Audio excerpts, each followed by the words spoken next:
ఇప్పుడు ప్రారంభమయ్యేది దేశంలోనే అతి పెద్ద ముఖాముఖి చర్చ. ఆప్కి అదాలత్. మీ రజత్ శర్మ. నమస్కారం. Thank you.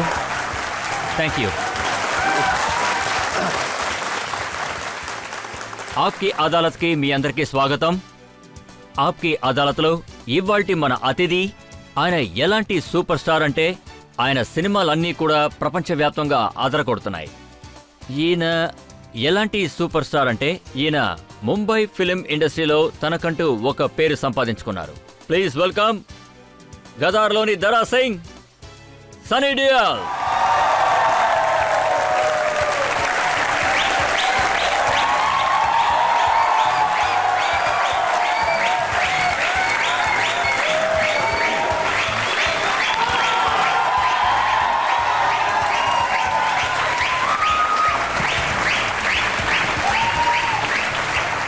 సన్నీ, మీ కంట్లో కన్నీళ్లు కనిపిస్తున్నాయి.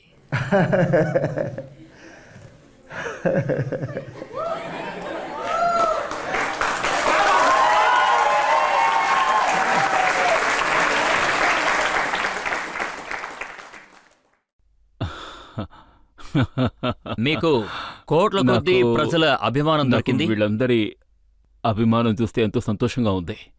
నిజంగా చాలా ఆనందంగా ఉంది. ఇందుకు నాకు అర్హత ఉందో లేదో కూడా యాక్చువల్గా నాకు తెలియడం లేదు. ఇక ఏమిటంటే నేను గత కొన్ని సంవత్సరాలుగా రెస్ట్ తీసుకున్నాను. ఇప్పుడు ఏదో ఒకటి నేను అచీవ్ చేసి తీరాలి. తర్వాత ప్రజలు నా గదర్ సినిమాని ఎంతో ఆదరించారు. వీళ్ళు దాన్ని పెద్ద హిట్ చేశారు. అది సెలబ్రేట్ చేసుకున్నారు. నేను ఇంతకుముందు ఏం విన్నానంటే, నా సినిమాకి ప్రమోషన్ చేస్తున్న టైంలో నేను చాలా చోట్ల తిరిగాను. అప్పుడు ప్రజలు నా మీద ప్రేమ కురిపిస్తుంటే నేను కరిగిపోయాను. అది మాటల్లో చెప్పలేను. దాన్ని నేను నమ్మలేకపోయాను, ప్రజలకు నా మీద ఇంత అభిమానం ఉందని. తర్వాత సినిమా రిలీజ్ అయిన తర్వాతే తెలిసింది నా సినిమా టికెట్లు ఎంతో బాగా సేల్ అవుతున్నాయని. ఆ విషయం విని ఏదో పెద్ద పండగ జరుగుతున్న అనుభూతి నాకు కలిగింది. అప్పట్నుంచి నాకు నాలో నాకే ఏదో దేవుడు ఉన్నట్లుగా అనిపించింది. ప్రజలందరితో నేను ఎలా బిహేవ్ చేస్తున్నానో కూడా నాకు తెలీదు. నిజం చెప్పాలంటే నేను నమ్మలేకపోతున్నాను. ప్రజల మధ్య ఈ సినిమా హిట్ అవుతుందని తెలుసు, కానీ పిక్చర్ని దాటి వీళ్ల మధ్య నేను హిట్ అయ్యాను. ప్రజల విజయాన్ని ఆస్వాదిస్తున్నారు. నాకెంతో ఆనందంగా ఉంది. చెప్పాలంటే ఇలాంటి ఫీలింగ్ మళ్ళీ నా జీవితంలోకి వస్తుందో లేదో కూడా నాకు తెలీదు. ఈ ఫీలింగ్ ఎలా ఉందో ఎవరికైనా తెలుసో లేదో నాకు తెలీదు. మీ మిట్టి సినిమా ఇంత పెద్ద హిట్ అవుతుందా? చూడండి, అటువంటి ఎక్స్పెక్టేషన్స్ నాకు లేవు. ఎందుకంటే గదర్ సినిమా వచ్చిన టైంలో నాకు గుర్తుంది. ఇంకా గుర్తుంది అంటే ఆబ్వియస్లీ నేను ఇండస్ట్రీకి వ్యతిరేకంగా లేను. ఇండస్ట్రీలో నా మీద ప్రేమ అంటే ఉంది. కొంతమంది ఏం చేశారంటే పిక్చర్ని అణగదొక్కాలని చూశారు, కానీ ప్రజలు దాన్ని అంగీకరించి నిలబెట్టారు. ప్రజలు దాన్ని గొప్ప విజయంగా మార్చారు. ప్రజలకి అదెంతో బాగా నచ్చింది. ఆ సినిమా ఎక్కడ రిలీజ్ చేసినా ఎంతో బాగా ఆడడం మొదలుపెట్టింది. అన్నట్టు ఇంకో విషయం, బికాస్ ఆ టైంలో నాకు డిజిటల్ వరల్డ్లో ఏం జరుగుతుంది ఏమిటి ఏమీ అర్థం కాలేదు. నిజం ఏమిటంటే సినిమాకంటూ అంత ప్రమోషన్స్ చెయ్యం. ఈలోగా నెక్స్ట్ సినిమా షూటింగ్ కోసం వెళ్ళిపోతాం. ఈసారి ఈ సినిమా యాక్చువల్గా మేము ఎంతో ఆలోచించాం. ముఖ్యంగా చెప్పాలంటే డైరెక్టర్ గారు పార్ట్ 2 ఎలా చేద్దామన్నారు. నేను చెప్పాను, వద్దు, ఇది ఇంతమందికి నచ్చింది, ఇప్పుడు మనం పార్ట్ 2 చేయాలంటే కొంచెం ఆలోచించాలి. దీన్ని ఇంతమంది ఆదరించారు, ఒకవేళ బాలేదంటే ప్రజలు ఏం సినిమా తీశారు అంటారు అని దీన్ని డిలే చేశాం. తర్వాత కోవిడ్ టైంలో వాళ్ళొచ్చి ఒక ఐడియా చెప్పారు, అది నాకు బాగా నచ్చింది. తర్వాతే దీని గురించి ఆలోచించాం. యాక్చువల్లీ నాకు నమ్మకం ఉండేది, ఏ ప్రజలైతే ఆ గద్దర్ని ఇష్టపడ్డారో దీన్ని ఇష్టపడతారనిపించింది. ఇంకొక అనుమానం వచ్చింది, సినిమా అస్సలు ఆడదేమో అని. ఒకవేళ ఆడితే దాని పరువు కాపాడుతుంది, కానీ ఈ సినిమా దాని పరువుని కాపాడింది.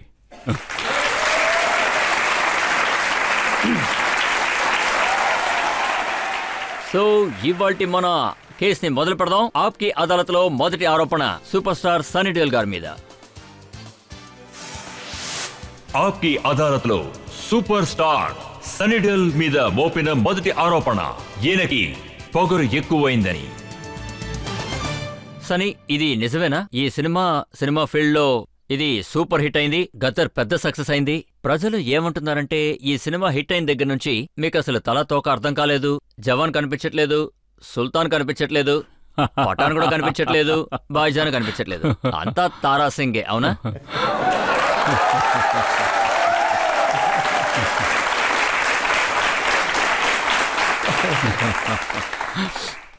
తారాసింగ్ ప్రజలు ఆ పాత్రని ఎంతగా ఆదరించారంటే దానికి కారణం కేవలం వారి ప్రేమే. తర్వాత అందులో ఉన్న క్యారెక్టర్ ప్రజల మనసులో ముద్రించుకుపోయింది. ఎక్కడికి వెళ్ళినా అందరూ తారాసింగ్ అండం నిజంగా ఎంతో నచ్చింది. పాకిస్తాన్ వాళ్ళు ఏమంటున్నారంటే ఈయన అసలు ఎలాంటి తారాసింగ్, పాస్పోర్ట్ లేకుండానే పాకిస్తాన్ లోపలికి వచ్చేశారు. ఈయన కిందసారి వచ్చినప్పుడు ఉన్న పంపులన్నింటినీ లాగేశారు, ఈసారి శ్రీ స్తంభాలు లాగేశారట. చూడండి, సోషల్ మీడియాలో ఇలాంటి విషయాలు మాట్లాడుతూనే ఉంటారు. నేనెప్పుడు ఇంగ్లాండ్కి వెళ్ళినా, ఇప్పుడు యాక్చువల్గా దుబాయ్కి వెళ్ళాను, తర్వాత నేను రీసెంట్గా బోర్డర్ కూడా వెళ్ళాను. అప్పుడు అక్కడ పాకిస్తాన్ ప్రజలు బోర్డర్కి అటువైపు ఉన్నారు, మేము బోర్డర్కి ఇటువైపు ఉన్నాం. వాళ్ళు నన్ను చూసి గట్టిగా అరుస్తూ చేతులు ఊపారు, ప్రేమ చూశారు, ఫోటోలు తీశారు.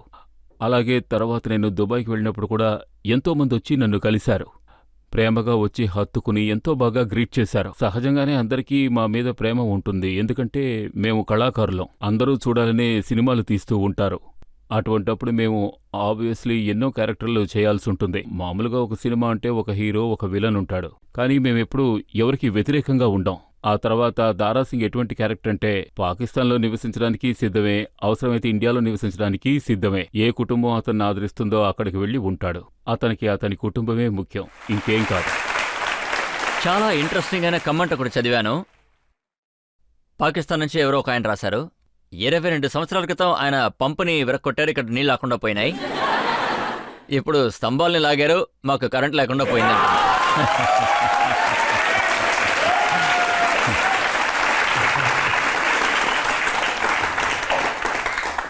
ఇవి జనం నుంచి వచ్చిన కామెంట్స్, నేను ఏమీ చేయలేను, నేను ఆ విధంగా ఏం చేయలేదు. తర్వాత ఇంకొకరు రాశారు, పాకిస్తాన్ నుంచి సుత్తు తీసుకుని మీరు వాళ్ళనే భయపెట్టారట, నిజమేనా? విషయం అది కాదు, అది క్యారెక్టర్. నేను కొడుకుని తీసుకెళ్ళడానికి వచ్చాను. పైగా దారాసింగ్ తన కుటుంబం కోసం వచ్చినప్పుడు ఎవరూ అతన్ని అడ్డుకోలేరు, తారాసింగ్ని ఎవ్వరూ అడ్డుకోలేరు. ఒక సీన్లో అందరూ చూశారు, ఆయన ట్యాంక్ పైన నిలబడతారు, ఆయన పాకిస్తానీ ట్యాంక్ మీద జంప్ చేసి తర్వాత అందులో బాంబు వేసి మళ్ళీ ఆయన తిరిగి ఆయన ట్యాంక్ వచ్చేస్తారు. తారాసింగ్ గురించి చెప్పాలంటే మనం కామిక్స్ బుక్స్లో హీరోస్ని చూస్తూ ఉంటాం కదా, తారాసింగ్ అలాంటి వారే. కాకపోతే మన తారాసింగ్ అందరు సూపర్ హీరోస్ కంటే ఎంతో స్ట్రాంగ్, ఎప్పుడూ కుటుంబంతోనే ఉంటారు. ఆయన బలము కుటుంబమే, బలహీనత కుటుంబమే. ఆయన ఎక్కడైనా ఇరుక్కుంటే వెంటనే ఆయనలోకి దేవుడు వచ్చేస్తారు. ఆయనలోకి దేవుడు వచ్చేసరంటే ఇక అదుపు చేయలేనంత స్ట్రాంగ్గా మారిపోతారు. సనీ, ఇది నిజమేనంటారా? ఈ సినిమా తీయడానికి చాలా ఇబ్బంది పడ్డారట, అలాగే అందులో ఉన్న సీన్స్ అన్నీ కూడా చాలా రియల్ విట, గ్రాఫిక్స్ కానీ ఎఫెక్ట్స్ కానీ అసలు యూస్ చేయలేదట. సహజంగా మేము ఎన్ని సినిమాలు చేసినా మ్యాక్సిమం స్పెషల్ ఎఫెక్ట్స్ ఎక్కువగా యూజ్ చెయ్యం. ఎక్కడ అవసరం అయితే అక్కడే వాడుతూ ఉంటాం. అన్నీ మేము ఆన్ లొకేషన్లోనే చేస్తూ ఉంటాం. ఏవైనా సెట్స్ ఉంటే అక్కడ, లేకపోతే యాక్చువల్ లొకేషన్స్ ఎక్కడ ఉంటే అక్కడికే వెళ్ళి చేస్తాం. సహజంగా ఒక్కోసారి వాతావరణ సమస్యలు లాంటి వెదర్ కండిషన్స్ ఉంటాయి.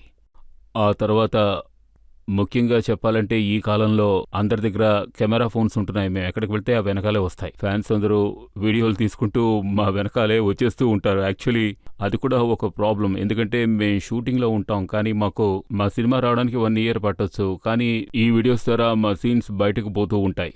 సో ఇలాంటి విషయాలను మేము అడ్డుకోలేకపోతున్నాం. అండ్ డెఫినెట్లీ మా సీక్వెన్సెస్ ఉంటాయి, అలాగే హెల్త్ ప్రాబ్లమ్స్ వస్తాయి, వెదర్ వల్ల ప్రాబ్లమ్స్ వస్తాయి, ఒక్కోసారి అనుకోని కొన్ని సమస్యలు వస్తాయి. ట్యాంకులు ఎగరటం, వాహనాలు ఎగరటం, ఈ బాంబ్ బ్లాస్ట్, ఇవన్నీ కూడా రియలే అంటారా? ఖచ్చితంగా ఇవన్నీ రియలే. నేనేం విన్నానంటే కొడుకుని కాపాడడానికి వెళ్ళినప్పుడు చాలా దుమ్ము రేయి ఎగురుతూ ఉంది. అవి మీ కంట్లో పడ్డాయి. అప్పుడు మీ కంటికి ఏదో ప్రాబ్లం అయ్యి ఆపరేషన్ కూడా చేశారన్నారు. అవును, ఆ టైంలో నాకు కంట్లో ప్రాబ్లం ఉండేది. కంట ఆపరేషన్ పూర్తయిన తర్వాతే నేను షూటింగ్ స్పాట్కి వెళ్ళాను. అక్కడ ఎంతో డస్ట్ ఉండేది, కానీ చెయ్యక తప్పదు కదా. నాకొక యాక్చువల్గా నాకొక చెడ్డ అలవాటు ఉంది. మా ఇంట్లో వాళ్ళు కూడా తిడుతూ ఉంటారు. వాళ్ళెప్పుడూ ఆరోగ్యాన్ని, హెల్త్ని బాగా చూసుకోమంటారు. ఈ విధంగా నాకు ఎన్నోసార్లు జరిగింది. నేను ఇవేమీ పట్టించుకోను. నాకు పని మీద మాత్రమే కాన్సంట్రేషన్ ఉంటుంది. స్పాట్కి వెళ్తే ఇక నేను దేని గురించి ఆలోచించను. అక్కడ విపరీతమైన డస్ట్ ఉండడం వల్ల కంట్లోంచి నీరు కారుతూనే ఉండేది. తరచుగా నేను డ్రాప్స్ వేసుకోవాల్సి వచ్చేది. లేదంటే ఒకవేళ ఏమైనా సమస్య వస్తుంది కదా. బట్ అంత సవ్యంగా జరిగింది, ఏ సమస్య రాలేదు. మీరు ఏ కుర్రాడినైతే కాపాడడానికి వెళ్లారో 22 సంవత్సరాల క్రితం గద్దర్లో యాక్ట్ చేసిన కుర్రాడు వీడేనా? అవును, ఆ అబ్బాయే.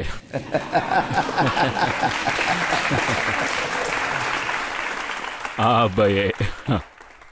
కానీ డైరెక్టర్ గారితో నేను మాట్లాడినప్పుడు ఆయన అసలు ఏమన్నారంటే మీరు ఆ అబ్బాయిని మీ సొంత బిడ్డలా అడాప్ట్ చేసుకున్నారన్నారు. అది ఆ మాట నిజం కాదు. ఒక యాక్టర్గా నేను ఆబ్వియస్లీ కొడుగ్గా ఉన్నందువల్ల అది అంతే. నేనెప్పుడూ క్యారెక్టర్ని అలా మార్చుకుంటూ ఉంటాను. కొడుగ్గా ఉంటే కొడుగ్గా, లేక తండ్రి అయితే తండ్రిగా. సో ఆ ఫీలింగ్స్ ఖచ్చితంగా ఉండాలి. నేను మా అబ్బాయితో కూడా అదే చెప్తూ ఉంటాను, నువ్వు అలాగే అనుకోవాలని. మా రిలేషన్షిప్ అలాగే ఉండేది. ఆ విధంగా ఉండగలిగితే స్క్రీన్ ప్రెజెన్స్ చాలా బాగుంటుంది, క్యారెక్టర్ చాలా బాగుంటుంది, ఎక్స్ప్రెషన్స్ కూడా చాలా అందంగా వస్తాయి. తర్వాత ఫస్ట్ గదర్లోనే నాకు బాగా గుర్తుంది. వాడు నాతో పాటే ఉండేవాడు. ట్రైన్ బోగీస్ మీద వెళ్తూ ఉంటాం. వాడు నన్ను గట్టిగా పట్టుకుని ఉంటాడు, నేను వాడిని కట్టుకుని ఉంటాను. ఆ తర్వాత నేను వాడితో పాటు పల్టీలు కొడుతూ వెళ్తుంటాను. అంతా వాడిని నేను బ్యాక్లో కట్టుకునే చేశాను. ఏదో ఒక నమ్మకంతోనే చేశాను, అంతే. ఇందులో మీరు చేసిన యాక్షన్ సీక్వెన్స్లో డూప్ అనేది అసలు యూస్ చేయలేదా? డూప్లో ఎవరిని పెట్టుకోం, డూప్లో ఎవరిని యూజ్ చేయం. ఒకవేళ నేను లేనప్పుడు ఏమైనా పెట్టారేమో తెలీదు. ఏదైనా స్వయంగా నేనే చేస్తాను. బికాస్ అందులో ఒక బాడీ లాంగ్వేజ్ ఉంటుంది మనకి. తర్వాత నాకొచ్చే ఎక్స్ప్రెషన్స్ అప్పుడే అవన్నీ కరెక్ట్గా వస్తాయి. లేదంటే అవన్నీ కట్గా వస్తే సీన్ అంతా బాగుండదు కదా. తరచుగా పెద్ద పెద్ద ఆర్టిస్టులు అందరూ కూడా వాళ్ళు ఈ ఎఫెక్ట్స్తోనే పనిచేస్తూ ఉంటారు. షూట్ మొత్తం సెట్లో జరుగుతుంది, ఆ తర్వాత వాళ్ళు ఎఫెక్ట్స్ యాడ్ చేసుకుంటారు. చూడటానికి రియల్గా ఉంటుంది. లేదు, చూడండి, ఈ మధ్య సేఫ్టీ గురించి ఎక్కువ ఆలోచిస్తున్నారు. అంతేకాదు, ఒక్కొక్కరికి ఒక్కో స్టైల్ ఉండడం వల్ల సమస్య ఏమీ లేదు. వాళ్ళకు నచ్చినట్టుగా చేస్తూ ఉంటారు. అటువంటి విషయాలు ఒక్కోసారి నేను కూడా చేయలేను. ఆబ్వియస్లీ నేను వాటిని వాడుకుంటూ ఉంటాను. బట్ ఎప్పుడూ నేను చేసేదైతే దాన్ని ఖచ్చితంగా చేయాలని అనుకుంటాను, వదిలిపెట్టను. అప్పుడు మీకు రిస్కులని రస్కులు తినేలా ఉంటాయి.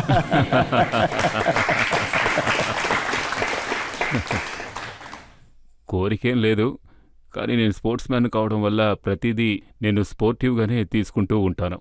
అప్పుడే చేసేది బాగుంటుంది. ఈ సినిమాలో అమిషా పటేల్ గొడవ పట్టం కూడా మీరు స్పోర్టివ్గానే తీసుకున్నారా?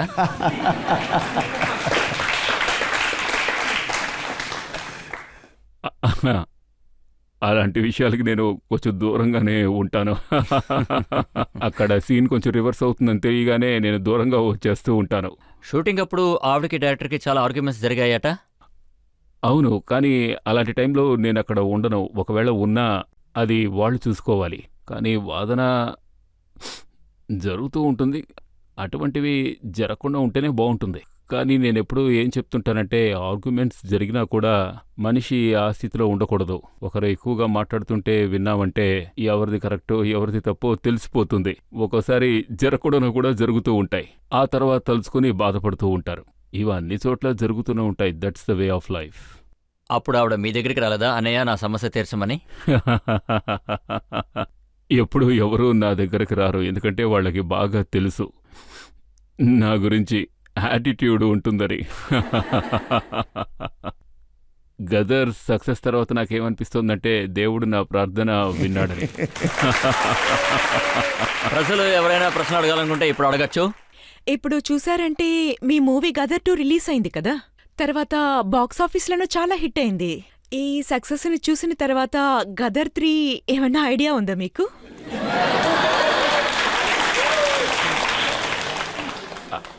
యాక్చువల్లీ నేను గదర్ 2 విషయంలో ఎంతో భయపడ్డాను, కానీ గదర్ 3కి రెడీగానే ఉన్నాను. నేనేం విన్నానంటే ఈ మధ్య మీకు ఇలాంటి ఆఫర్స్ వస్తున్నాయి. బార్డర్ 2, అర్జున్ 2, గాయల్ గాయల్ 2. 2 అన్ని సెకండ్ పార్ట్ తీయడానికి. ఐ థింక్ నా ఫిలిమ్స్లోని క్యారెక్టర్స్ అన్నీ ప్రజల మనసుల్లో ఎలా నిలిచిపోయాయి అంటే వాళ్ళు వాటి ఎక్స్టెన్షన్స్ కోరుకుంటున్నారు. చెప్పండి, నేను చెప్పింది నిజమే కదా? సో బార్డర్ 2 గురించి చెప్పాలంటే బార్డర్ 2 చేయాలని మొదలుపెట్టాం, కానీ అది ఇంకా పూర్తవ్వలేదు. ఇప్పుడు ఈ సినిమా సక్సెస్ అయినందువల్ల దాన్ని చేయాలనే ఇంట్రెస్ట్ అందరిలోనూ మొదలయ్యింది. అందువల్ల అది తీసే అవకాశం కూడా ఉంది. నేనేం విన్నానంటే ఇంట్రెస్ట్ సన్నీ డియోల్కి ఇప్పుడు వచ్చింది. మీరు ఒక సినిమాకి 50 కోట్లు కావాలని అడుగుతున్నారట.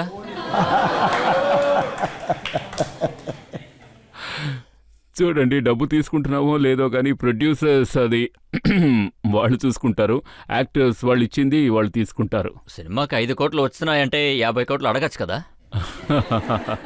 ఒకవేళ వాళ్ళకి అనిపించిందంటే మేబీ నాకు ఎంత వాళ్ళకి ఇవ్వాలనిపిస్తే అంత ఇస్తారు, నేను తీసుకుంటాను. కానీ ఇంత కావాలని నేను పట్టుబట్టను. డబ్బు కోసం నేను ఎప్పుడూ ఎక్కడ యాక్ట్ చేయను. ఇలాంటి పొజిషన్లో ఉండాలని చివరి వరకు కోరుకుంటున్నాను. ప్రాజెక్టే డిమాండ్ చేయాలి, డబ్బు ఖచ్చితంగా డిమాండ్ చేయదు. సార్, మీ దగ్గర ఒక క్వశ్చన్ కాదు, గదర్ 2లో నుంచి ఒక ఫేమస్ డైలాగ్ ఉంది, అది చెప్తారా ప్లీజ్ సార్?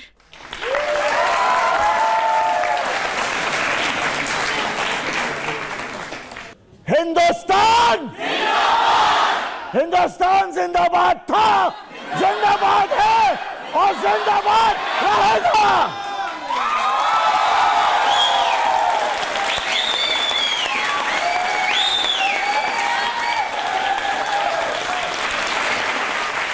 సనీ, ఇప్పుడు ఒక చిన్న బ్రేక్ తీసుకుందాం. బ్రేక్ తర్వాత ఆప్కే అదాలత్లో సన్నీ డియోల్ గారి మీద ఉన్న ఆరోపణలు, కేసుని కొనసాగిస్తాం.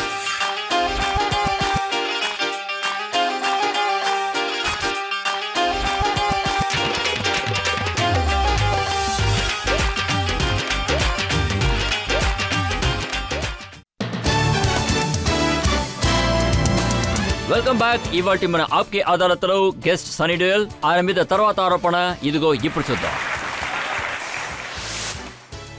ఆప్కి అదాలత్లో సూపర్ స్టార్ సన్నీ డియోల్ మీద మోపిన తర్వాత ఆరోపణ, ఈయనకి కోపం చాలా ఎక్కువగా వస్తుందన్నారు. సనీ, మీకు సినిమాల్లో ఎన్ని డైలాగ్స్ అయితే ఉంటాయో, పీకేస్తాను, బద్దలు కొడతాను, ఇంటి లోపలికొచ్చి చిత్త కొడతాను, చీల్చి పారేస్తాను, బేతాబ్ నుంచి గద్దర్ 2 వరకు మీకు ఎందుకని ఇంత కోపం వస్తుంది? నాకొచ్చిన క్యారెక్టర్స్, నేను చేసిన సినిమాలు, నేను చేసుకున్న సబ్జెక్ట్స్ అన్నిట్లోనూ ఎప్పుడూ ఒక నార్మల్ మనిషి ఉంటాడు. ఓ కుటుంబంలో వాడిగా, ఒక అన్నయ్యగా, తమ్ముడుగా, కొడుగ్గా, ఎవరైనా ఏమైనా అంటే కోపం వచ్చే ఒక నార్మల్ మనిషిలానే ఉంటాడు. నేను నిన్ను ప్రేమిస్తున్నాను అని ప్రేమించట్లేదు అంటే ఖచ్చితంగా వాడికి కాస్త పిచ్చి పట్టే అవకాశం ఉంటుంది కదా. అప్పుడు కోపం రాకపోతే ఇంకేం వస్తుంది? అదేవిధంగా ఒక చెల్లెల్ని ఎవడైనా ఏడిపిస్తూ ఉంటే ఒక అన్నయ్య ఎలా రియాక్ట్ అవుతాడు? వాడికి రక్తం ఉడికిపోతుంది, అతని చెయ్యినే లాగేస్తాడు. సో అది క్యారెక్టర్ను బట్టే ఉంటుంది. నేనెప్పుడూ అటువంటి క్యారెక్టర్సే ఎక్కువగా చేశాను.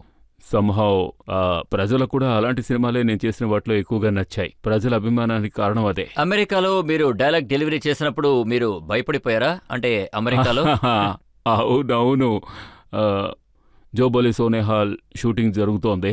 అందులో నాది పోలీస్ కానిస్టేబుల్ క్యారెక్టర్. అప్పుడు నేను అక్కడికి వెళ్ళేటప్పటికి బాగా బలంగా ఉండేవాణ్ణి. అక్కడ ఎంతోమంది జనం ఉన్నారు, పైల్వాన్లు, బాడీ బిల్డర్స్. వాళ్ళకి నేను తప్పకుండా జవాబు చెప్పాలి. No is no but only jet. ఆ తర్వాత నేను చెప్పే విధానం చూసి వాళ్ళంతా ఇలా స్ట్రాంగ్గా నిలబడిపోయారు. ఎలా చెప్పారో ఒకసారి చెప్తారా? ఈరోజు నా థ్రోట్ పోయింది, లేదంటే నేను బాగానే చెప్పుండేవాణ్ణి. యాక్చువల్గా విషయం ఏమిటంటే అది సర్దార్లోని dialogues. No if no but only Jat. ఆ ఫోర్స్ కెమెరా ముందైతే ఇంకా బాగా వస్తుంది. ఏం చేయగలం చెప్పండి?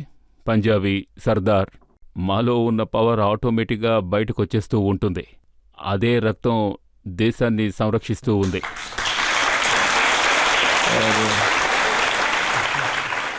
అందువల్ల ఎప్పుడైనా ఎక్కడైనా ఏం జరిగినా అప్పుడు ఏ కుటుంబమైన ఒక సర్దార్జీ పక్కన ఉన్నారంటే అనుమానం ఏం లేదు, వాళ్ళు ఖచ్చితంగా సేఫ్గా ఉంటారు. ఇది ముమ్మాటికి నిజం. ఒకవేళ అందుకే ఇలా జరుగుతుందేమో. అదేంటంటే మీరు డాన్స్ చేస్తున్నప్పుడు కూడా భూమి ఆడుతున్నట్టుంది. యాక్చువల్గా మా అబ్బాయికి పెళ్ళైన దగ్గర నుంచి నేను డాన్స్ చేస్తూనే ఉన్నాను. ఎక్కడికి వెళ్ళినా డాన్స్ చేయడం మొదలు పెట్టేస్తాను. సో ఇప్పుడు ఎక్కడికి వెళ్ళినా నాకు డాన్స్ చేయడానికి అంత సిగ్గుగా అనిపించదు. ఇంతకుముందు నేను కాస్త భయపడుతుండేవాడిని.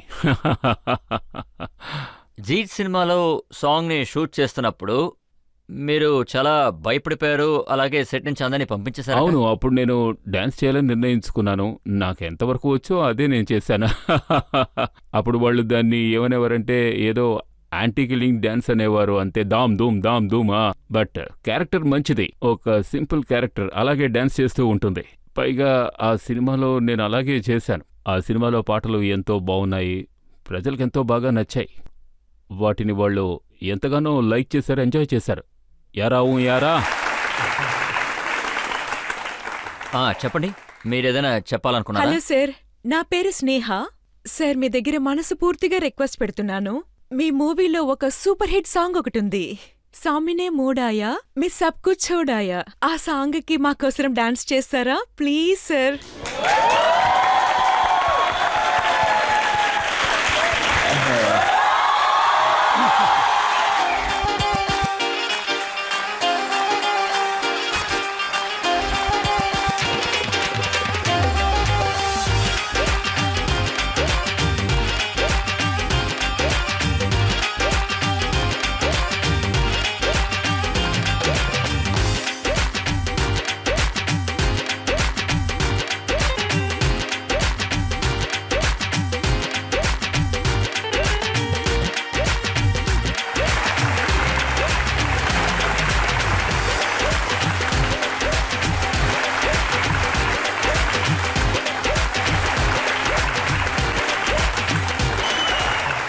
ఇది చూసిన తర్వాత మీరు డాన్స్ బాగా నేర్చుకున్నారా అనిపిస్తుంది.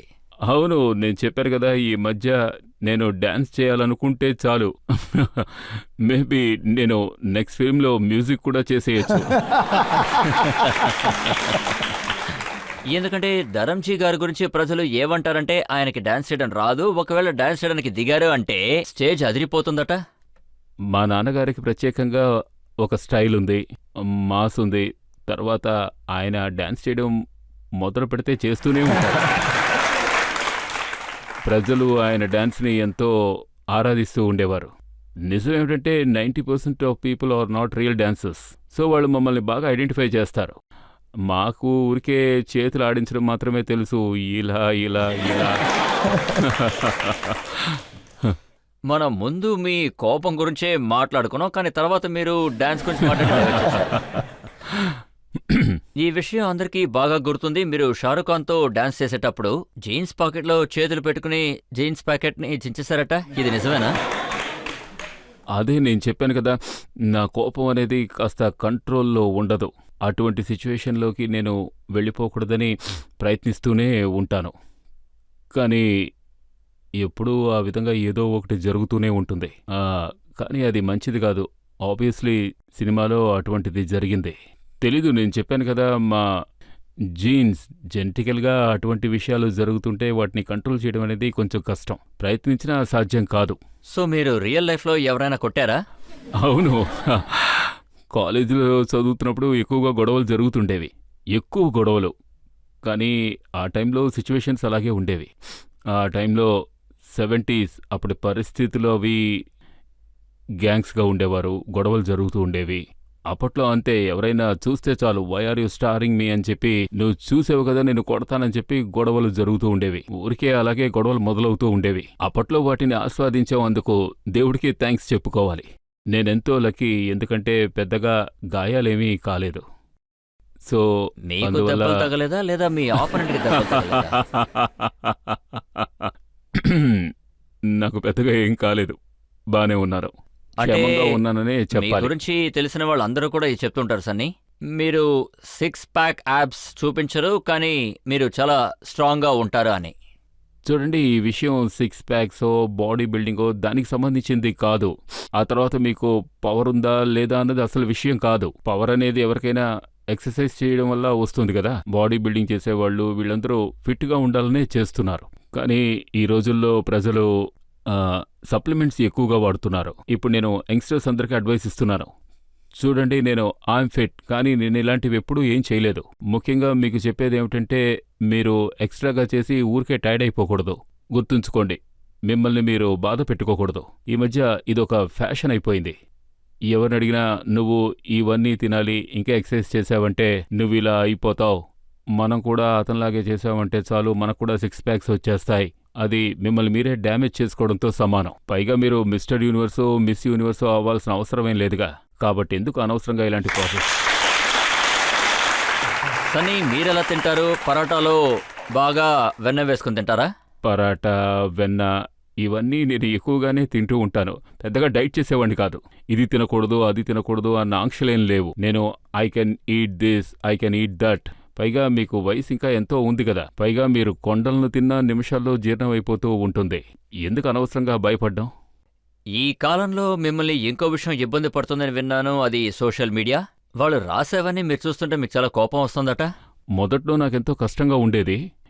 ఈ ఎవరో నన్ను ఈ సోషల్ మీడియా వచ్చిన దగ్గర నుంచి యూట్యూబ్స్ ఇలాంటివన్నీ వచ్చాక మనం ఏం చేసినా జర్నలిస్టులు ఉన్నారు కదా, వాళ్ళకి ఏదో ఒకటి కావాలి. వాళ్ళ చేతికి చిన్న టూల్ దొరికితే చాలు దాన్ని వెపన్లా మార్చేస్తూ ఉంటారు. వాళ్ళు ఎవరి గురించి రాస్తున్నారో వాళ్ళకి ఐడియా ఉండదు, నోటికొచ్చినట్టు రాస్తూ ఉంటారు.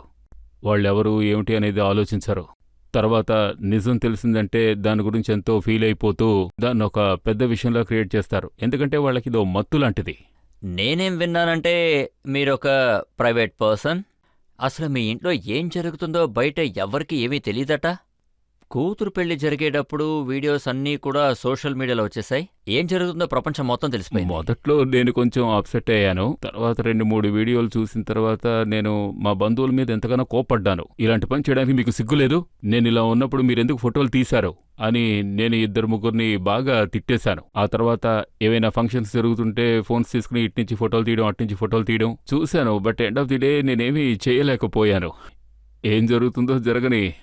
బట్ మన చేతిలో ఏమీ లేదు. జీవితంలో ఏమెదురైనా వాటిని యాక్సెప్ట్ చేయాలి. బట్ నేను ప్రతి ఒక్కరికి ఒక విషయం చెప్తాను, ఎవరి ప్రైవసీ వాళ్ళు చూసుకోండి. బికాస్ మేం కాస్త ఫేమస్గా ఉన్నందువల్ల మేం మనుషులు కాదు అని అర్థం కాదు. ఎలాంటి వారైనా మనుషులే కదా. మనుషులన్నాక బాధలు దుఃఖాలు వస్తూనే ఉంటాయి. కానీ అందరికీ అన్నీ కావాలని కోరుకునే హక్కు లేదు. ఏం చేస్తాం? సనీ, ఇది నిజమేనంటారా? చిన్నప్పటి నుంచి మీకు రాయడం గానీ చదవడం గానీ చాలా ఇబ్బంది పడేవారట. అవును. ఎవరైనా మిమ్మల్ని చదవమంటే కోపం వచ్చేదట. ఎందుకో తెలీదు. ఇప్పుడు అడిగితే ఏం చెప్పగలను. కానీ ఆ టైంలో అది పెద్దగా కనిపించలేదు. బికాస్ ఇప్పుడు నాకు బాగా అర్థమైంది. I was basically dyslexic. తర్వాత రాయడం చదవడం ఇలాంటి విషయాల్లో ఇప్పటికీ నేను మిస్టేక్స్ చేస్తూనే ఉంటాను. నేను వర్డ్స్ని వేరేలా చూస్తూ ఉంటాను. డబ్ల్యూని ఎంగాను, ఎంని డబ్ల్యూగాను. ఆబ్వియస్లీ అది అప్పుడు అటువంటి కాలం, ఎవరికి ఏమీ తెలీదు, ఎవరూ చదువుకోని కాలం అది. కొట్టి మరీ నేర్పించాలని చెప్తూ ఉండేవారు. ఫెయిల్ అయితే నోటుకొచ్చినట్టు అరుస్తూ ఉండేవారు.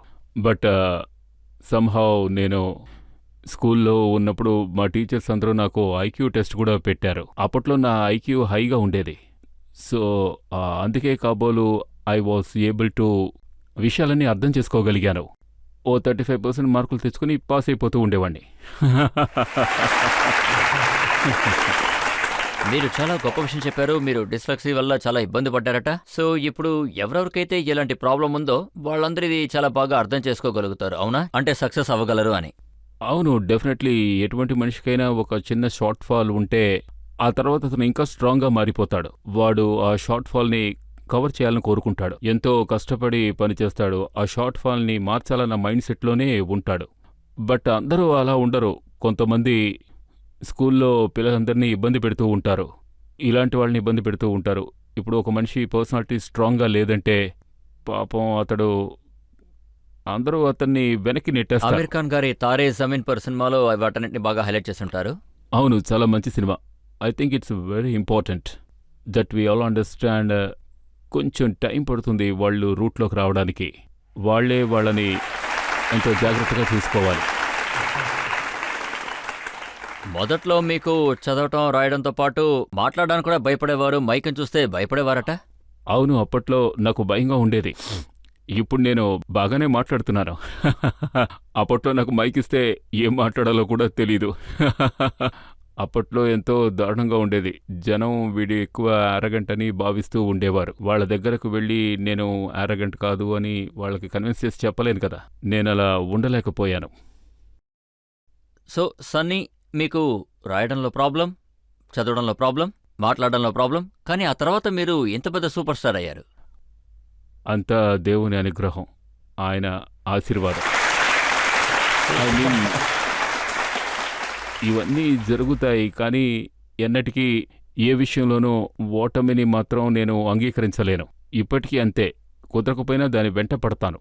బట్ చదువులో అది సాధించలేకపోయాను, ఎందుకంటే టెక్నికల్ ప్రాబ్లం. బట్ ఎప్పుడు ఏ కష్టం వచ్చినా సరే నేను దాన్ని ఖచ్చితంగా ఫేస్ చేస్తాను. నేను దాన్ని కష్టంలో ఫీల్ అవ్వను. బికాస్ కష్టం అనుకుంటే మనిషి దాన్ని గివప్ చేసేసి కూర్చుండిపోతాడు, నేనేం చేయగలను అని. అది నాకు నచ్చదు. అయ్యో పాపం అమాయకుడు అనే మాటలు నాకు నచ్చవు. నేనెప్పుడూ అందరికీ చెప్పేది ఒకటే, గో ఫార్వర్డ్, ట్రై చేయండి. This is how we. Basically ఒక విషయాన్ని ప్రాథమిక స్థాయి నుంచి చేశారంటే సక్సెస్ సాధించగలరు, నో డౌట్.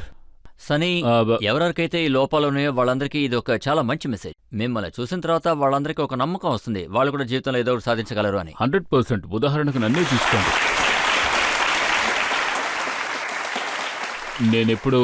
ఎప్పుడూ ఏ స్క్రిప్టు చదివిందే లేదు. నేను చదవను. వాళ్ళు నాకు చెప్పే డైలాగ్స్ని నేను అర్థం చేసుకుంటాను. ఆ తర్వాత వాటినే నేను కెమెరా ముందు డెలివరీ చేస్తూ ఉంటాను. అందరూ అంటూ ఉంటారు, ఆయన చాలా బాగా చెప్తున్నారు అని. స్టేజ్ మీద కూడా అంతే. అప్పుడు మీకు డైరెక్టర్ స్క్రిప్ట్ ఇచ్చేటప్పుడు మీరు వాటిని అస్సలు చదవరా? నేను అస్సలు చదవను. నేను చెప్పాల్సిన డైలాగ్స్ ఏమిటో నాకు చెప్పండి అని అడుగుతాను. వాళ్ళు చెప్తారు, let me make my own talk. తర్వాత నేను నాకు నచ్చినట్టుగా దాన్ని మార్చి చెప్తాను. అది సీన్కి వెళ్ళి అతుక్కుంటుంది. మీరు మాట్లాడిన పెద్ద పెద్ద డైలాగ్స్ అన్నిటినీ మేము విన్నాం, మీ డెలివరీని కూడా మేము చూసాం. ఈ స్క్రిప్ట్ ని మీరు అసలు చదవరా? మొత్తం అన్నిటినీ మీ మెమరీ నుంచే? అవునవును, ఆబ్వియస్లీ నేను వినా నా మైండ్లోకి ఎక్కించుకుంటాను. అప్పుడు ఒక్కొక్క విషయం నా మైండ్లో రిజిస్టర్ అవుతూ ఉంటుంది. ఆ తర్వాత అవి నాకు ఈజీ అయిపోతూ ఉంటాయి. ఆ తర్వాత నేను ఎండ్ ఆఫ్ ది డే డైలాగ్స్ని స్క్రిప్ట్లో ఉన్నట్టుగా డైలాగ్ లాగా చెప్పకూడదు. వాటిని మేము మా పర్సనల్ థాట్ లాగా బయటికి ఎక్స్ప్రెస్ చేయాలి. ఇప్పుడు మీలో ఎవరైనా ప్రశ్న అడగచ్చు? మీ రోల్ అన్ని ఫిల్మ్స్లో రఫ్ అండ్ టఫ్గా కొంచెం కోపంగా ఉన్నట్టు చూపిస్తారు. కోపిష్టి సన్నీ అన్న చిన్నప్పుడు వాళ్ళ నాన్న చేతుల్లో ఎప్పుడైనా దెబ్బలు తిన్నాడా?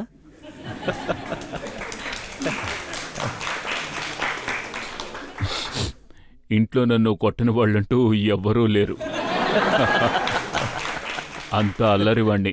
తర్వాత ఆ వయసు అనేది పిల్లల్లాగే జీవించాలి, ఎందుకంటే అటువంటి వయసు మళ్ళీ తిరిగి రానే రాదు. మనం వాళ్ళని, మా నాన్నగారు చాలా బిజీగా ఉండేవారు. ఆయన ఎప్పుడూ బిజీయే. ఆయన ఉన్నప్పుడు ఒకరోజు ఇంట్లో నాకు ఇంకా గుర్తుంది, నేను ఒకరోజు టెర్రస్ పైన ఉన్నాను. నా చేతిలో గూటీ బిళ్ళ కూడా ఉంది. నేను దాంతో కొట్టి ఆడుకుంటూ ఉన్నాను. నాతో పాటు కొంతమంది ఫ్రెండ్స్ ఉన్నారు. మాకు ఎవరికిటికి అద్దాన్నైనా పగల కొడితే సంతోషంగా ఉంటుంది. ఒకరోజు ఏం జరిగిందంటే, అప్పుడు మా నాన్నగారు ఇంట్లో ఉన్నారు. సూటిగా చెప్పాలంటే నేను మా నాన్నగారికి ఎక్కువగా భయపడతాను. ఈ విషయం ఆయనకి తెలుస్తుందేమోనని కంగారు పడ్డాను. నాకెప్పుడూ ఆ భయం ఉంటూనే ఉంటుంది. కిందకి పరిగెత్తుకుంటూ వస్తుంటే ఆయన ఎక్కడికి వెళుతున్నావు అని అడిగారు. నేనెంతో భయపడిపోయాను. ఆయన నన్ను సడన్ గా పిలిచారు. ఆయన ఏదో కోపంలో ఉన్నట్టున్నారు. లాగి లెపకాయ కొట్టారు. చెంప మీద 3 వేళ్లు ముద్రించుకున్నాయి. మా నాన్నగారి చెయ్యి అంత పెద్దది. బట్ నేనేం చేశానో ఆయనకు తెలీదు, కానీ నేనేం చేశానో నాకు తెలుసు.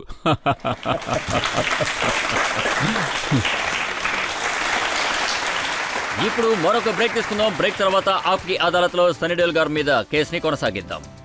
దీన్ని షారుఖ్ ఖాన్ గారు కూడా మెచ్చుకున్నారు, కరణ్ జోహర్ కూడా మెచ్చుకున్నారు. ఓకే, నేను నమ్ముతానులేండి.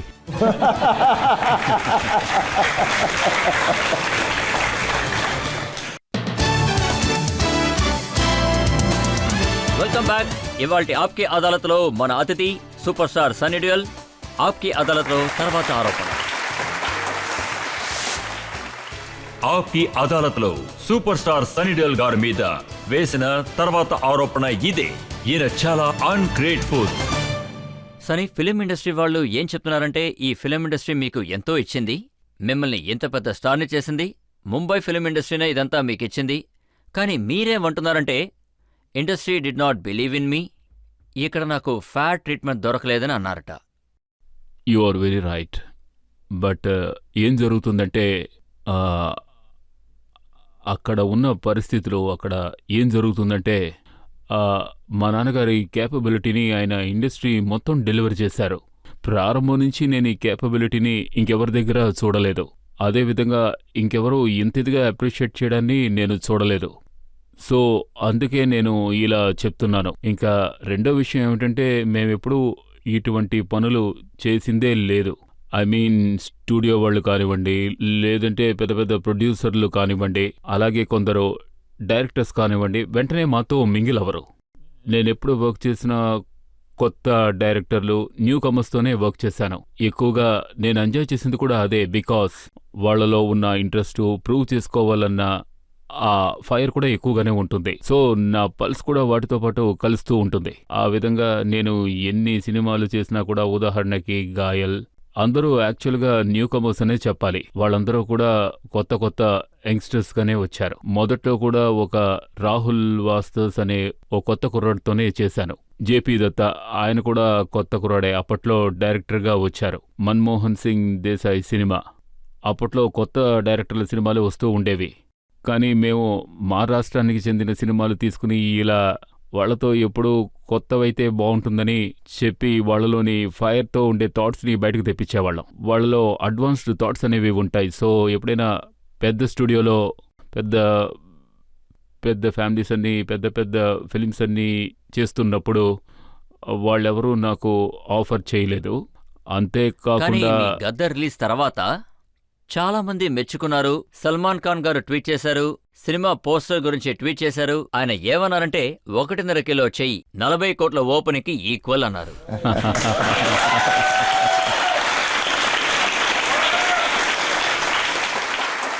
సల్మాన్కి నాకు చెప్పాలంటే కొంచెం భిన్నమైన థాట్స్ ఉండేవి. ఆయనకి సీనియర్ని కావడం వల్ల తరచుగా సెట్కి వస్తూ ఉండేవారు. ఆయనతో నాకెప్పుడు ఒక మంచి బాండింగ్ ఉంది. మా నాన్నగారితో కూడా ఆయన బాగానే మూవ్ అవుతూ ఉండేవారు. And so that is give and take. So ఇలాంటివి కొంతమందితోనే ఉంటుంది.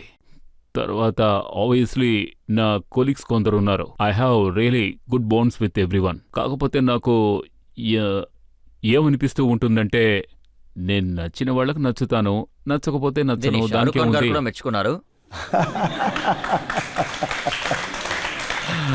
డెఫినెట్లీ ఇప్పుడు షారుఖ్ చూడండి, ఇవన్నీ జరిగింది అప్పట్లో ఒక టైం అని చెప్పాలి.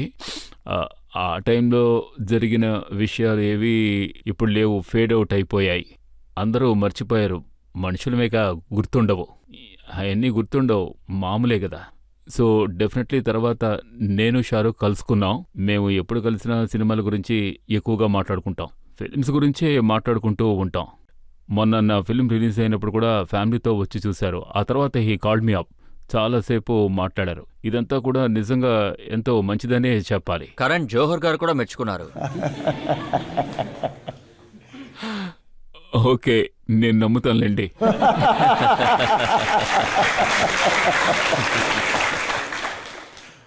కానీ మీకు ఎందుకు ఇలా అనిపిస్తుందంటే మీరు ఇండస్ట్రీలో ఉన్న లాంటి వాళ్ళు కాదు. ఎందుకంటే మీరు అందరితో మింగిల్ అవ్వరు, వాళ్లతో పార్టీకి వెళ్లరు. ఇలా కూడా అయ్యుండొచ్చు. ఆబ్వియస్లీ చూడండి, పార్టీస్కి వెళ్ళడం తప్పని నేను చెప్పను. ఆబ్వియస్లీ అక్కడ డ్రింక్స్ తీసుకోవాల్సి ఉంటుంది, ఒకరినొకరు కౌగిలించుకోవాల్సి ఉంటుంది. నేను ఎర్లీ రైజర్ని, సో త్వరగా భోంచేసి పడుకుంటాను. నేను మొదట్లో వెళ్ళేటప్పుడు ఎంతో మంది సీనియర్ ఆర్టిస్టులు ఉండేవారు. కాస్త కిక్కెక్కగానే ఎక్కువగా మాట్లాడడం మొదలు పెడతారు వాళ్ళు. తర్వాత వాళ్ళు మాట్లాడడం మొదలు పెడితే ఇక లూప్ లాగా మాట్లాడుతూనే ఉంటారు, చెప్పిందే చెప్తూ ఉంటారు. నాకు కిక్కెక్కగానే నేను లూప్ మూడ్లోకి వెళ్ళి వాళ్ళతో మెర్జ్ అయిపోతాను. మత్తు ఎక్కువైపోయిందంటే ఆ తర్వాత సెన్సిబుల్ విషయాలేవి మాట్లాడడం కుదరదు. యాక్చువల్గా ఇదంతా ఆ కాలం. ఇప్పుడు అది పూర్తిగా మారిపోయింది. ఎవరికి ఒక వాళ్ళకే ప్యాషన్ పర్సనాలిటీ ఉంటుంది. ఉంటుంది. అందరూ మిమ్మల్ని అన్నా అన్నా అంటుంటారు. నేను చెప్పదలుచుకున్నది ఏమిటంటే ఒకరికొకరు రెస్పెక్ట్ ఇస్తున్నారంటే మనం కూడా అదే విధంగా రెస్పెక్ట్ ఇవ్వాలి. అన్నయ్య అని పిలిచారంటే మనం కూడా వాళ్ళని అన్నయ్య అని అలా పిలవాలి. అనుకోకపోతే ఎందుకంటే నాకు అలాంటి చోట్లకు వెళ్ళడం ఇష్టం ఉండదు. అంటే నాకు మత్తు మత్తు ప్రపంచంలో జీవించడం ఇష్టం ఉండదు. ఆపర్చునిటీస్ కోసం చూస్తుంటాం. ఎప్పుడు ఏం చేసి పైకి రావాలా అని ఆలోచిస్తూ ఉంటాం. మంచి కోసం మేము ఏవైనా చేయడానికి సిద్ధంగా ఉంటాం. నేను ఎవరి గురించో తప్పుగా చెప్తున్నట్టుగా ఉంటుంది, కానీ నాకు ఆ ఉద్దేశం లేదు. ఇదే ప్రపంచం యాక్చువల్లీ. ఇది తప్పు, ఇది రైటు అని చెప్పే అధికారం నాకు లేదు. నా ఇష్టం వచ్చినట్టు నేను ఉంటున్నాను. అలాగే మిగతా వాళ్ళకి ఇష్టం వచ్చినట్టు వాళ్ళు ఉండొచ్చు. నేను నేనెందుకు ధరంజీ అనవసరంగా గారి ఒక జోక్యం? ఇంటర్వ్యూ చదివాను. ఆయన నిన్ను సన్నీకి నేర్పించడానికి చాలా ప్రయత్నించానన్నారు. ఆ తర్వాత ఆ పాటలో వర్షం వస్తోంది, నాకు ఎందుకని భయం వేస్తోంది, అందులో అమృతా సింగ్ గారిని గట్టిగా హక్ చేసుకోమని చెప్పారట.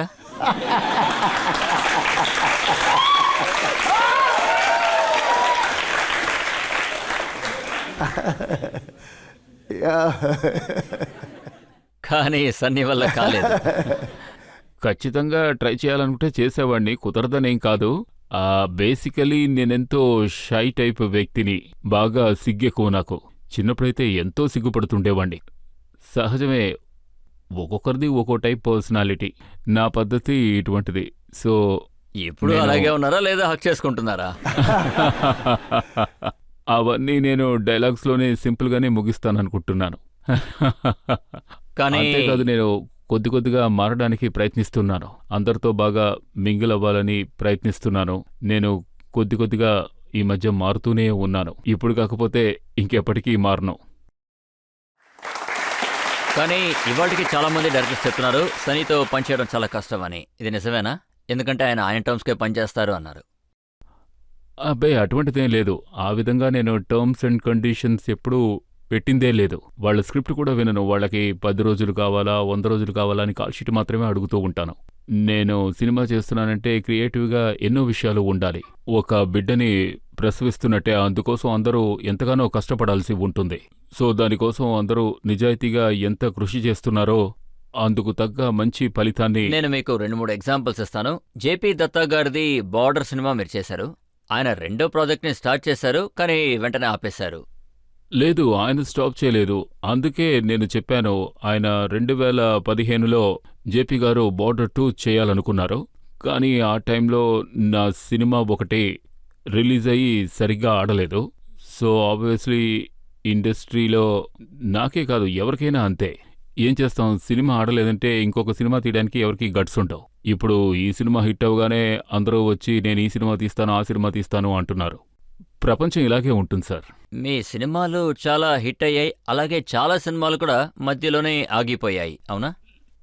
లేదు, అలా ఏం లేదు. అన్నీ స్టాప్ అవ్వలేదు, అన్నీ జరుగుతూ ఉన్నాయి. నేను మీకు కొన్ని పేర్లు సరే చెప్తాను. చెప్పండి. సీషా, చునౌతి, ఇండియన్, బజరంగ్, ఇష్క్ మొహబ్బత్, అఫ్తార్, ధూల్, ఈ అన్ని సినిమాల్ని మెన్షన్ చేస్తున్నారు. లేదు, షీషాకి ఏ సమస్య లేదు. లేదు, అసలు ఈ సినిమాలన్నీ బజరంగ్, తీయలేదు. అది బజరంగ్ షూటింగ్ జరుగుతూ ఉంది. మధ్యలో ప్రొడ్యూసర్ పాస్డ్ అవే, అందువల్ల సినిమా ఆగిపోవాల్సి వచ్చింది. తర్వాత సార్ మీరు ఇంకేం పేర్లు చెప్పారు? వేరే సినిమాలు ఏంటంటే ఇష్క్ లేదు మొహబ్బత్, సార్, నాకు ఆ సినిమా గురించి ఏం అఫ్తార్, తెలీదు. అఫ్తార్ ఇండియన్, జరగలేదు. అవును, ధూల్. ఇండియన్ నేనే తీద్దాం అనుకున్నాను. ఆ టైంలో సినిమా పూజ చేసి స్టార్ట్ చేశాం కూడా. ఆ సినిమాలోనే ఐశ్వర్య గారిని కూడా లాంచ్ చేయాలని మాట్లాడడం జరిగింది. ఆ సినిమా కోసం మేము ఎన్నో పాటలు కూడా షూట్ చేశాం. అంతేకాదు పెద్ద పెద్ద సెట్టింగ్స్ వేసినందువల్ల బడ్జెట్ పెరిగిపోయి షూటింగ్ మధ్యలో ఆగిపోయింది. బడ్జెట్ మీకు గద్దర్ కూడా తక్కువే అయింది. అవును, ఇప్పుడు మేం కాస్త బాగా తీయాల్సిన అవసరం వచ్చింది.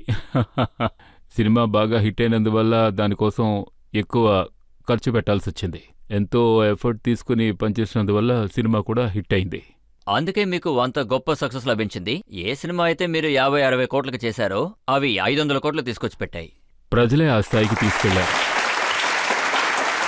మీలో ఎవరైనా ప్రశ్న అడగచ్చు? సార్ దగ్గర ఒక ప్రశ్న ఒకటి ఉంది. మీరు ఒకవేళ యాక్టర్ అవ్వకపోతే ఇంకేమై ఉంటారు సార్?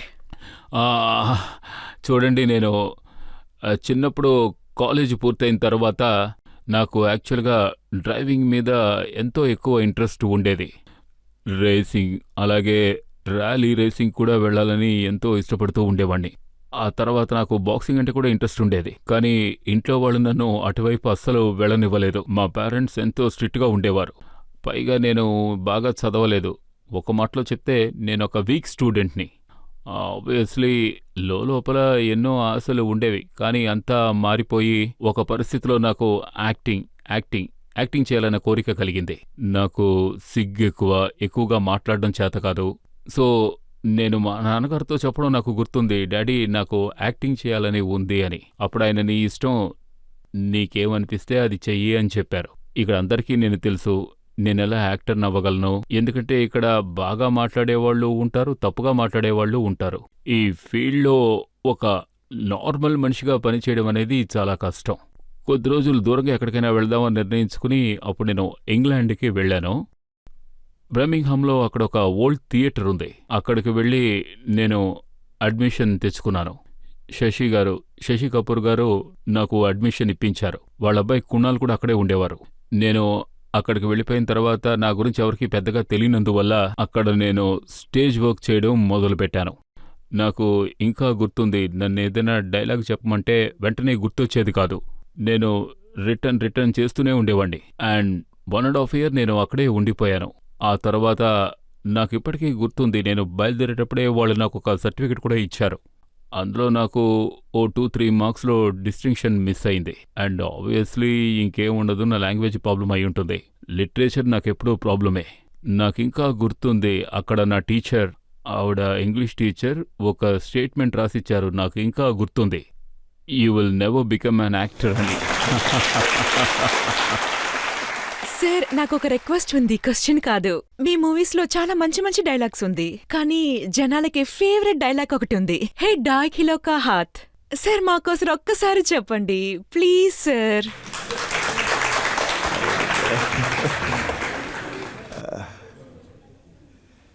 ये 2.5 किलो का हाथ जब उठता है ना, तो आदमी उठता नहीं, उठ जाता है.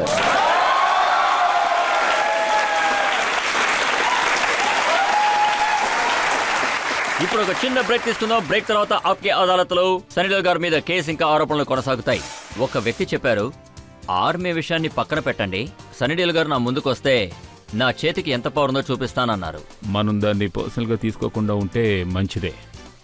తర్వాత ఎవరైనా నాతో తలపడాలనుకుంటే నిక్షేపంగా రావచ్చు.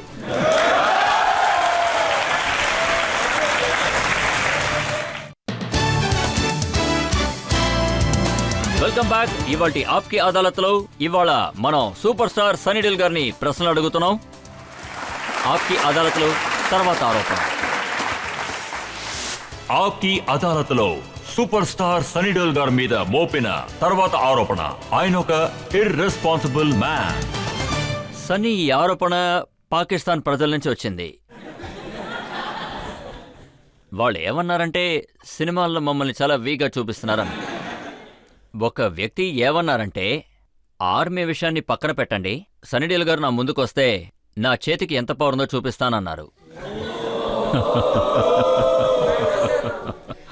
ఇలా చాలా స్టేట్మెంట్స్ ఉన్నాయి. నేను ఒక యాక్టర్ని, ఒక క్యారెక్టర్ ప్లే చేస్తున్నాను. సినిమా తీసేది ఒక ప్రొడ్యూసర్ అండ్ డైరెక్టర్. మనం దాన్నంత పర్సనల్గా తీసుకోకుండా ఉంటేనే మంచిది. తర్వాత ఎవరైనా నాతో తలపడాలనుకుంటే నిక్షేపంగా రావచ్చు.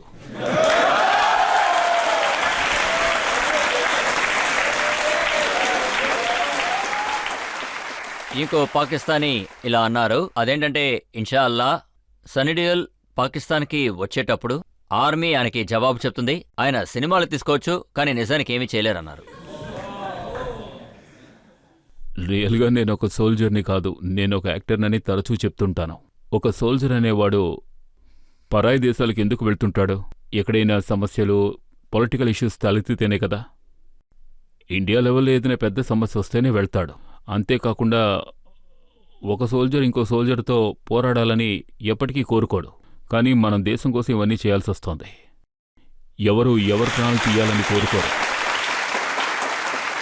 కానీ పాకిస్తాన్లో కొంతమంది ఇలానూ ఉన్నారు, అలాగే కొంతమంది అడ్మైరర్స్ కూడా ఉన్నారు. మీకు ఒకరు ఏమని రాశారంటే సన్నిడియోల్ గారిని పాకిస్తాన్కి పిలవండి, పాల్ లైన్లో నిలబెట్టండి, 200 రూపాయలకి 1 కిలో పిండి కొనమని చెప్పండి, కిలో అన్నర పంచదార ఇవ్వండి, నీళ్లు కరెంటు ఏమీ ఇవ్వకండి, ఆయనే పారిపోతారన్నారు. చూడండి, మనం ఈ విషయాలన్నీ మాట్లాడుకుంటున్నాం. నేను అక్కడ ఉన్న ప్రజలందరికీ ఈ విషయం చెప్పదలుచుకున్నాను. ఎంతో ప్రేమ చూపిస్తున్నారు. నేను ఎప్పుడు ఎక్కడికి వెళ్ళినా వాళ్ళకి మనసులో ద్వేషం అనేదే ఉండదు. కానీ కొన్ని చేదు అనుభవాలున్నాయి. అందువల్లే ప్రాబ్లమ్స్ వస్తున్నాయి. ప్రజలందరూ ఒకటే. ఇక్కడి నుంచి కొందరు అక్కడికి వెళ్ళినందువల్లే ఈ గొడవలు. మనమంతా ఒక్కటే. అనవసరంగా ఇటువంటి గొడవలు జరుగుతున్నాయి. ఇవన్నీ జరగకూడదు. పోరుకు వెళ్లే ప్రతి ఒక్కడూ ఒక తండ్రికి కొడుకు, ఒకరికి భర్త, ఒక వ్యక్తికి అన్నయ్య. అతనికి కుటుంబం ఉంటుంది. అతన్ని కోల్పోవాలని ఎవరూ కోరుకోరు. ఇక్కడున్నవాళ్లు గొప్పవారు కాదు, అక్కడున్నవాళ్లు గొప్పవారు కాదు. ఎవరికి వారే సరిసమానం. నేనెప్పుడూ ఇదే చెప్పాలనుకుంటాను. అందరూ ఒక్క విషయం తెలుసుకోండి. మనం బ్రతకడం కోసమే పోరాడుతున్నాం, చావడం కోసం కాదు. ఒకరినొకరం కలుసుకుంటామో లేదో తెలీదు. అందువల్ల గొడవ పడకుండా ఉంటేనే మంచిది. సంతోషంగా ఉండాలి. అదే జీవితం. కానీ మీరు ఏమంటున్నారంటే ఇదంతా కూడా రాజకీయం అంటున్నారు.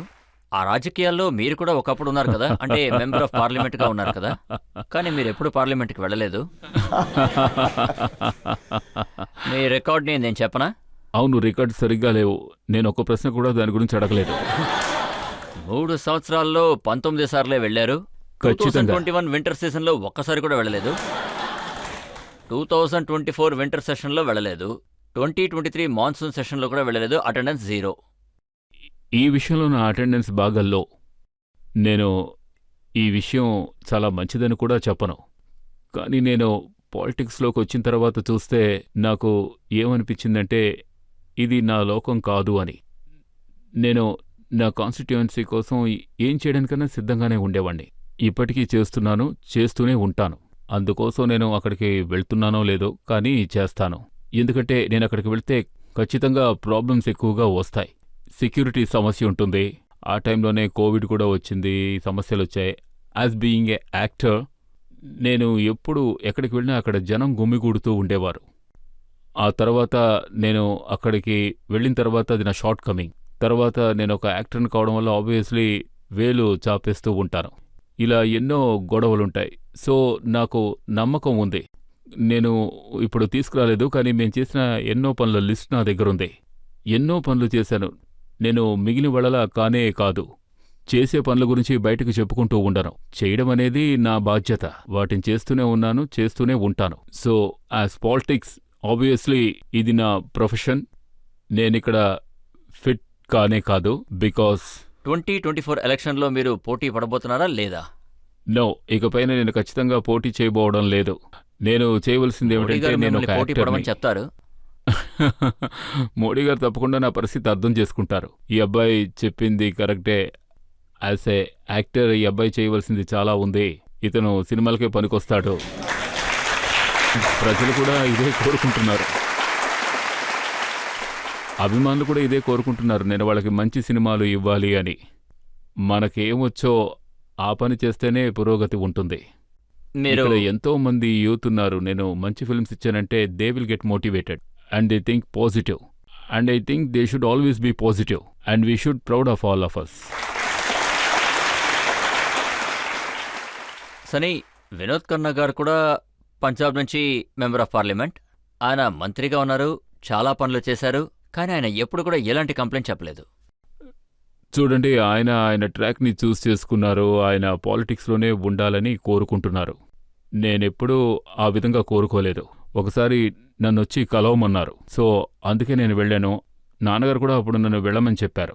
మా నాన్నగారు నీకు సాధ్యం కాదన్నారు. నేను ఇందులో ఏముంది డాడీ అన్నాను. ఆ తర్వాత వచ్చాక అర్థమైంది ఖచ్చితంగా ఇది మనకి అంతు చిక్కని ఓ సముద్రం అని. పాలిటిక్స్లో ఉండాలనుకున్న వాళ్ళు తమ జీవితాల్ని పూర్తిగా వాటికి అంకితం చెయ్యాలి. దీన్ని ఒక ప్యాషన్గా తీసుకున్న వాళ్ళకు మాత్రమే ఇది.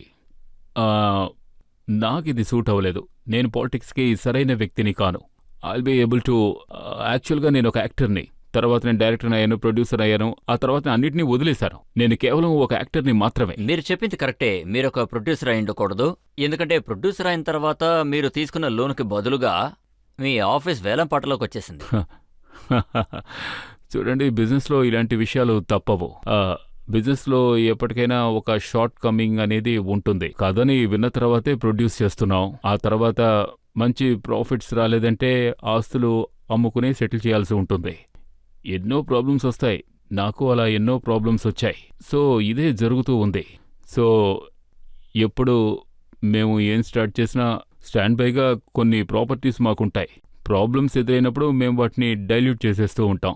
అంతా సెటిల్ చేసుకుని ముందుకు వెళ్తూ ఉండాలి. తర్వాత డబ్బు మనం కష్టపడి సంపాదించింది, మా నాన్న కష్టపడి సరే, ఈ సంపాదించారు. విషయం అందరికీ అర్థమైంది. 56 కోట్లు అప్పు తీసుకున్నారు, తాకట్టు పెట్టారు, దాన్ని తీర్చలేకపోయారు, బ్యాంక్ నోటీస్ని పబ్లిష్ చేశారు. కానీ 24 అవర్స్లో ఆ నోటీస్ని ఎలా వెనక్కి తీసుకున్నారు? యాక్చువల్గా అదొక పెద్ద టెక్నికల్ ప్రాబ్లం. అదొక జెన్యూన్ ప్రాబ్లం. బికాస్ అప్పుడు నేను యాక్చువల్గా గదర్ కోసం ప్రమోషన్స్కి వెళ్తున్న టైం. నేను వాళ్ళకి లెటర్ కూడా పంపాను. 17th and 19th 2 సార్లు వాళ్ళకి నేను లెటర్స్ పంపాను. 24th or 25th వచ్చి నేను అన్నిటినీ సార్ట్అవుట్ చేస్తాను అని. ఏమైందో తెలీదు. వాళ్ళు ఏం చెప్పను, వాళ్ళు మార్చి మార్చి మాట్లాడతారు. ఎవరు చేశారో ఎందుకు చేశారో, కానీ ఇలా చేసి ఉండకూడదు. వాళ్ళు డబ్బు అడగడం న్యాయమే, కానీ నేను 2 సార్లు లెటర్స్ పంపిన తర్వాత కూడా మళ్ళీ వచ్చి అడుగుతున్నారంటే ఇప్పుడు మీరు చాలా తప్పే కదా. సంపాదించారుగా, తిరిగి ఇచ్చేస్తారా? నేను వాళ్ళకి ఇచ్చేస్తాను. వాళ్ళ డబ్బు మనకెందుకు? ఎదుటివారి డబ్బు కోసం నేను ఎప్పటికీ ఆశపడను. మా నాన్నగారు నాకు నేర్పించిన విషయం అది. నేను పోగొట్టుకున్న దాన్ని ఖచ్చితంగా సంపాదిస్తాను. నాకు నమ్మకం ఉంది. కానీ ఇక మీద మీరు సినిమా ప్రొడ్యూస్ చేయరు. డెఫినెట్గా నేను ఇంకెప్పుడు ఫిలిం ప్రొడ్యూస్ చేయను. ఎందుకంటే నేనందుకు పనికి రాను. విషయం ఏమిటంటే, నేను క్రియేటివ్ అయిన వ్యక్తిని. దేనికి ఎంత ఖర్చు అవుతుందో అస్సలు ఆలోచించను. తర్వాత నేను ఎవరికి ఏం రెస్పాన్సిబిలిటీ ఇస్తున్నానో వాళ్ళు ఆ రెస్పాన్సిబిలిటీ ఎందుకు సరిగ్గా చేయలేకపోతున్నారో నాకు తెలీదు. తర్వాత మేము పెద్ద క్రియేటివ్ పర్సన్స్, అందువల్ల బిజినెస్లో పెద్దగా కాన్సన్ట్రేట్ చేయలేకపోతున్నాం. అది మా వల్ల కాదు. అందుకే మాకు ఇన్నప్పులయ్యాయి. తెలుసుంటే ఇన్నప్పులు అయ్యేవి కావు. కొంచెం ఆలోచించుకున్నాను. అందుకే డిసైడ్ చేసుకుని ఇక వద్దని నిర్ణయించుకున్నాను. ఇక నుంచి only acting, no production, no direction, only acting. That's I think what you all want. ఒప్పుకుంటారా? మీలో ఎవరైనా ప్రశ్న అడగచ్చు. ఆఖరి ప్రశ్న. మీ మూవీస్ అంతా చాలా హిట్ అవుతుంది, కానీ ఇంతవరకు మీకు అవార్డు ఏది దొరకలేదు, ఎందుకని? లేదు, నాకు ఒక అవార్డు వచ్చింది. తక్కువ. అవును. నాకు ఒక ఫిలింకి వచ్చింది. ఇనిషియలీ గాయల్ సినిమాకి వచ్చింది. తర్వాత దామిని సినిమాకి కూడా వచ్చింది. ఆ తర్వాత నాకు అవార్డ్స్ ఏం రాలేదు. ఆ తర్వాత నాకు 2 అవార్డ్స్ ఇచ్చారు. అవి ఎందుకు ఇచ్చారో కూడా నాకు తెలీదు. అవార్డ్స్ రావడం మంచిదేననుకోండి. తర్వాత కూడా నాకు వస్తాయనుకున్నాను, కానీ ఏమీ రాలేదు. ఒక్క అవార్డు కూడా రాలేదు. ఈ ప్రశ్న ఎందుకు వచ్చిందంటే, ఎప్పుడైనా అవార్డ్స్ ఫంక్షన్స్ వచ్చినప్పుడు అందులో మీరు స్టేజ్ మీద డాన్స్ ఆడటం చూడలేకపోతున్నాం. చూడండి, నేను ఈ విషయం క్రిటిసైజ్ చేయడం లేదు. ముఖ్యంగా మనం అవార్డ్స్ని క్రిటిసైజ్ చేయకూడదు. అసలు వాటి గురించి మాట్లాడకూడదు తప్పుగా. బట్ ఇప్పుడు వాటి ప్రాముఖ్యత అలా లేదు. ఎవరికైనా ఎప్పుడైనా ఎలాగైనా అవార్డ్స్ వస్తూ ఉంటాయి. ఐ మీన్, దాని టేస్ట్ అనేది ఉంది కదా, దాన్ని ఆస్వాదించి ఎప్పుడైనా నాకు అవార్డు వచ్చిందని చెప్పొచ్చు. మీకే ఒకరోజు తెలుస్తుంది అది ఎందుకు వచ్చిందని. ఎందుకంటే because all of your job, me job అది మీకు వచ్చేలా చేసింది. ప్రజలు దానివల్ల ఎంతో సంతోషిస్తున్నారు, దాన్ని ఎంతో ఎంజాయ్ చేస్తున్నారు. అవార్డు కన్నా ప్రజల ఆదరణ మీకు లభించింది. జనమే నాకు ఎంతో పెద్ద అవార్డు. అంతకంటే మంచి అవార్డు ప్రపంచంలో ఇంకేదీ ఉండదు.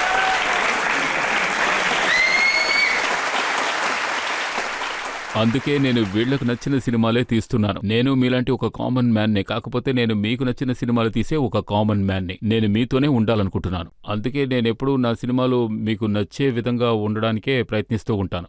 మనకు రియాలిటీ వద్దు, ఎందుకంటే యాక్చువల్గా జీవితంలో రియాలిటీ ఉంది. దానివల్ల తలనొప్పి వస్తుంది. అన్నిటినీ మర్చిపోవడం కోసం మనం థియేటర్కి వెళ్తున్నాం. 2-3 గంటలంతా ఎంజాయ్ చేయడం కోసం వెళ్తున్నాం. సినిమాని నేనెప్పుడూ ఈ దృష్టితోనే చూస్తూ ఉంటాను. కానీ క్రిటిక్స్ గురించి చెప్పాలంటే, నేను వాళ్ల కోసం సినిమాలు తీయడం లేదు, నేను జనం కోసమే సినిమాలు తీస్తున్నాను. క్రిటిక్స్ ఇష్టం వచ్చినట్టు మాట్లాడుకోవచ్చు, దానివల్ల మనకేమిటి సమస్య? ఎందుకంటే వాళ్ళు ఒక సినిమాని ఎప్పుడూ సినిమాలానే చూడరు. ఎవరి దగ్గరికైనా వెళ్ళి అడ్వైస్ అడిగామంటే వాళ్ళు కావలసిన అడ్వైస్ ఎవరు, ఇంకేదో చెప్పాలని చూస్తూ ఉంటారు. ఇప్పుడు ఇదే జరుగుతుంది. సనీ, అసలు మీరు ఏమంటున్నారంటే, ప్రజలు మీ సినిమాని చూసి వాళ్ళని వాళ్ళు మర్చిపోవాలి. ఇక్కడ మీ సమాధానంలో ప్రజలు వాళ్ళని వాళ్లే మర్చిపోయారు. ఇప్పుడు మనం ఒక బ్రేక్ తీసుకుందాం.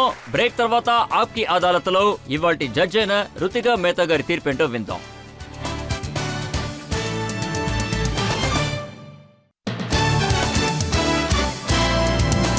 Welcome back. ఇవాల్టి ఆప్కే అదాలత్లో సనీ దేఓల్ గారి మీద మనం కేసు నడిపాం.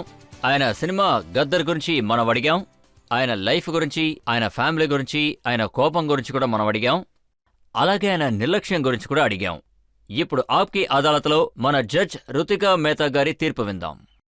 రజిత్ సార్, మీ అన్ని ప్రశ్నలు అదిరిపోయింది. అందరూ మీ అన్ని ప్రశ్నకి సమాధానం కోసం చాలా ఈగర్గా వెయిట్ చేశాము. అందులో నేను ఉన్నాను. సన్నీ సార్, మీ మీదున్న మొదటి ఆరోపణ ఏంటంటే మీరు చాలా అరగంటని, ఈ ప్రశ్నలకి సమాధానం చెప్పడానికి ముందే you proved it was wrong అని. మీరు అప్పుడే చాలా ఎమోషనల్ అయ్యారు. మీరు ఆ సెకండ్లోనే మా అందరి మనసుని దాచుకున్నారు. అరగన్స్ అనే మాటకే అసలు ఇక్కడ దారి లేదు. మీ మాటల్లో మమ్మల్ని అందరినీ ఇంప్రెస్ చేశారు. రెండే ఆరోపణ ఏంటంటే you are a angry young man. నేను మిమ్మల్ని యంగ్ మ్యాన్ అనే అంటాను. మీరు చూడ్డానికి యంగ్గానే ఉన్నారు, ఎప్పుడు యంగ్గానే ఉంటారు.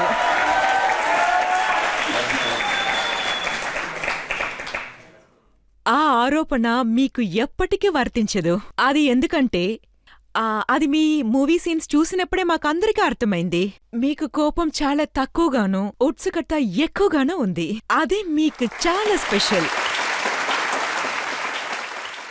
అది మీ మూవీస్లో రొమాన్స్ అయినా సరే, లేదు ఫ్యామిలీ డ్రామా అయినా సరే,